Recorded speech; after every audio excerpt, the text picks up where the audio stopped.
Last week I talked about the fantastic and varied gameplay loop of Hades, my favorite game of the year.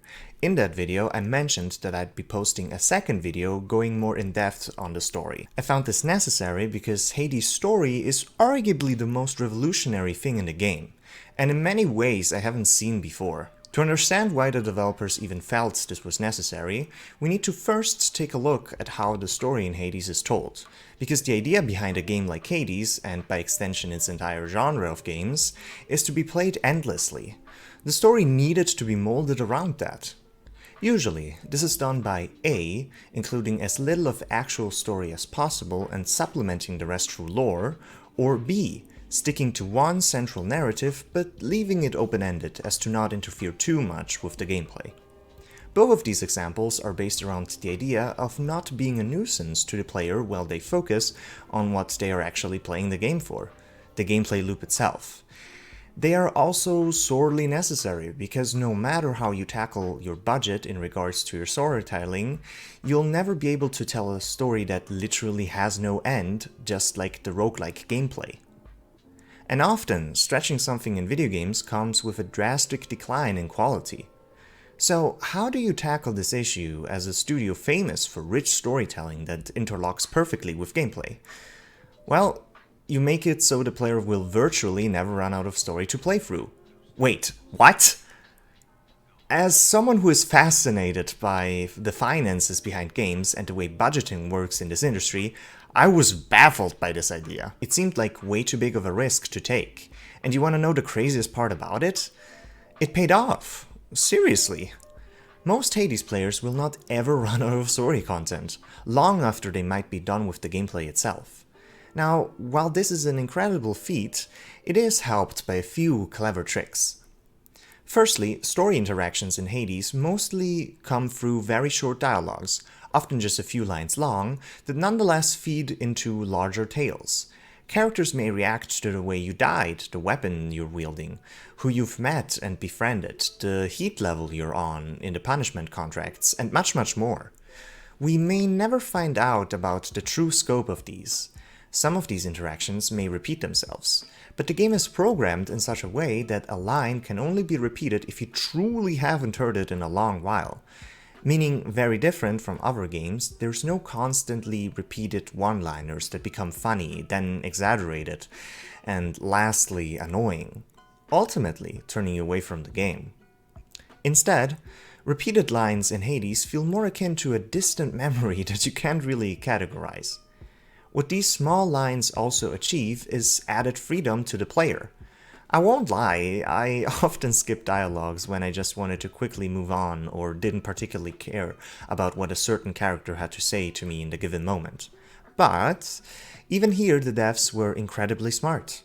Characters will often remind you of things you have discussed in the past, and Zagreus, the main character, will do the same to them. Therefore, catching up with the latest happenings is easily done.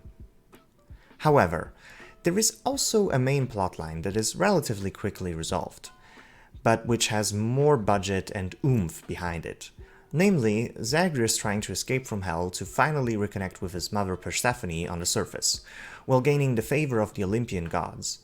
This storyline will have cutscenes as well, but the other small dialogues will smoothly support what is told in here. In fact, there's so many of these just about Zagreus' struggle on his first escape attempt that it sort of feels wasteful to progress naturally through the game. As you might have guessed, things aren't quite as they seem, and Zagreus' first attempt of escaping from his father is just that, his first attempt. The first of many. While he succeeds in finding his mother mere minutes after defeating the Lord of the Underworld, he finds her in hiding, not from Hell, but from Olympus. And new intrigue is immediately spun. From this point on, you'll have to defeat Hades another 10 times before this plotline is resolved, and the Queen of the Underworld returns to claim her throne, which represents the true ending of the game. Here already we can see the way the story splits off depending on what kind of player it's told to. It can end after beating Hades once or 10 times. However, at the same time, this is a part of the story that is considerably weakened by the explaining dialogues between Zagreus and his mother being stretched to a total of 10 encounters.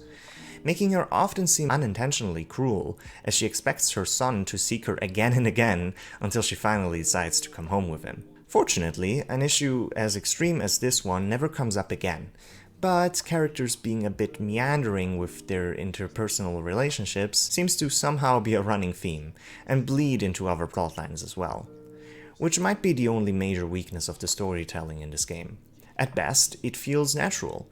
At worst, it feels like it's trying to waste your time when it really doesn't have to, as the writing is interesting enough on its own, without needing to be stretched unnecessarily.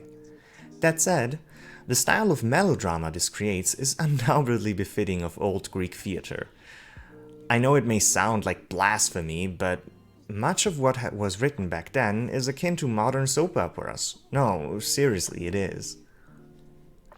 As mentioned, this can be seen as a true ending because it again recontextualizes what Zagreus and by extent the player are trying to do in the world. Now, Zagreus is no longer trying to escape, but actively helps in the tightening of the underworld security by testing its limits through his escape attempts. But his relationships continue to bloom, and there still are an uncountable amount of questions left unanswered. All of these are up to the player to find this time, which even more than before creates a unique cocktail of storytelling fit solely to the beholder itself. Depending on what you do in your escape attempts, which playstyles and weapons you adopt, and most importantly which characters you bond with, you'll advance differently in countless small storylines. To give you an example, after reuniting Nyx with their parent Chaos, I thought she was done for, and wouldn't contribute much else to the story in terms of personal agency, only to discover that she later requests to be brought into contact with Ares himself. It's honestly incredibly fascinating to see what these characters will request of both you and others, and where their individual paths will branch off next. Crucially for this, the world Zagreus finds himself in feels incredibly alive. You'll catch characters being lost deep into conversations with each other, at which point you can't interrupt or disturb them. They'll fight, discuss, befriend each other. Sometimes you'll be let into the nature of their relationships. Other times they'll prefer to keep up their privacy. It's all organic, and creates a true sense of existence in this game world. Throughout the many tales Hades spins, there seem to be true running themes: identity and connection. In fact, I'd say any major story told by the characters to Zagreus is a reflection of that, with maybe the exception of the Olympians. Well, mostly. They will have their fair share of action regarding those two terms if you want to reach a true ending. No, what I'm referring to is the numerous side stories that are just unmissable. You'll be helping two couples of star-crossed lovers on your journeys, Orpheus and Eurydice, and Achilles and Patroclus. What I love about the way the relationships of these pairs is written is that they are very mature. They aren't involved in childish fights or antics between each other, and while they've gotten used to living without one another, you can clearly hear the longing in their words. Once reunited, they bloom naturally into relationships which make sense in context. They are written as absolutely capable of making it on their own, but shown to truly grow through their supportive, although sometimes messy, relationships. Additionally, there's characters like Nyx and Chaos, a broken-up family that finally dares re-establishing contacts thanks to him. Much of this helping of others is done by Zagreus breaking the contract they had to sign with Hades, or paying their debt, which the Lord of the Underworld does seem to sort of predict, knowing that they could have never done this on their own. The theme of identity pops up many times over in regards to the others Zagreus encounters. Many characters, like Thanatos, for example, question their own identity and purpose in the world, or outright lie about it to Zagreus, like Sisyphus and Skelly. This seems to find resonance with Zagreus, because he too is on a quest to understand his own identity and purpose.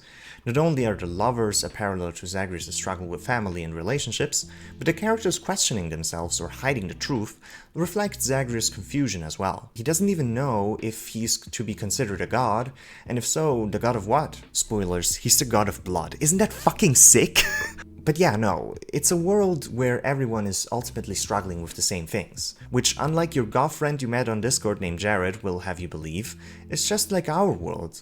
In fact, just like Jared, let me get personal for a little bit while we slip into the next section if you'll allow me. There's two characters in the game that you can romance, Megara and Thanatos. Megara is a former lover of Zagreus, who over time grew disillusioned by him and is clearly disappointed by his lazy attitude and disregard for underworld customs. We never learn what Zagreus did to ruin their relationship, but we don't really need to. Both are grown up enough to not get dissolved into needless accusations. Thanatos is an extremely stressed out, busy to the brim death god that sneaks out unbeknownst to everyone to sometimes help Zagreus in his escape attempts. So a couple notes here. As someone who has had a big question mark in place of his sexuality this year, I hugely appreciate that Zagreus' sexuality remains unestablished and is never truly mentioned. It's simply not important or something people care about in the game, which is probably the most realistic portrayal of how the ancient Greeks handled this topic ever to be put in a video game. Also, the game never shames you for showing an interest in both Fan and Meg. The three of them are open and communicative about their feelings, wants, and needs towards each other, and avoid needless drama through that. I truly think this portrayal is a step forward for video games as a whole. No labels, no punishing the player when they didn't do anything bad. It's actually quite beautiful to see a relationship so normal being translated into the game this well. Real people don't work around hard rules. Real relationships are messy. But as long as we are honest and open with one another, something amazing can grow out of it. Medusa is a special case. The game starts off with her head over heels for Zagreus, spraying hearts everywhere as soon as he gets in her vicinity, and getting extremely flustered when he talks to her.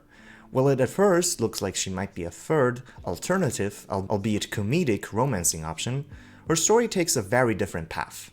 After Zagreus makes clear advances towards her, she realizes that she wants him to stay friends after all.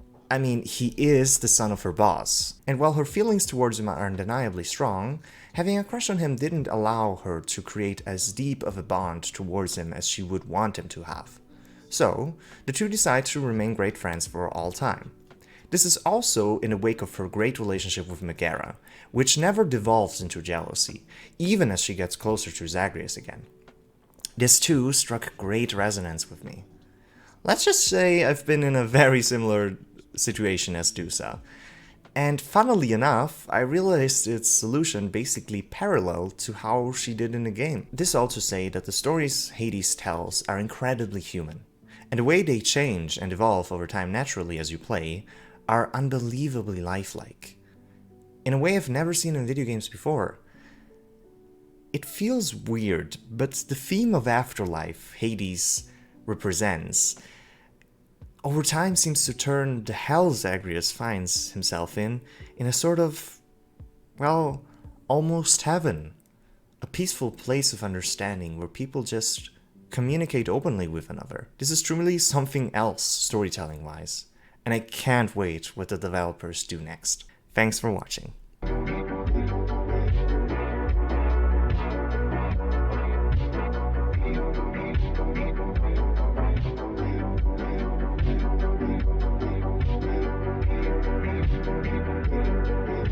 Oh, also, I got my save back, by the way.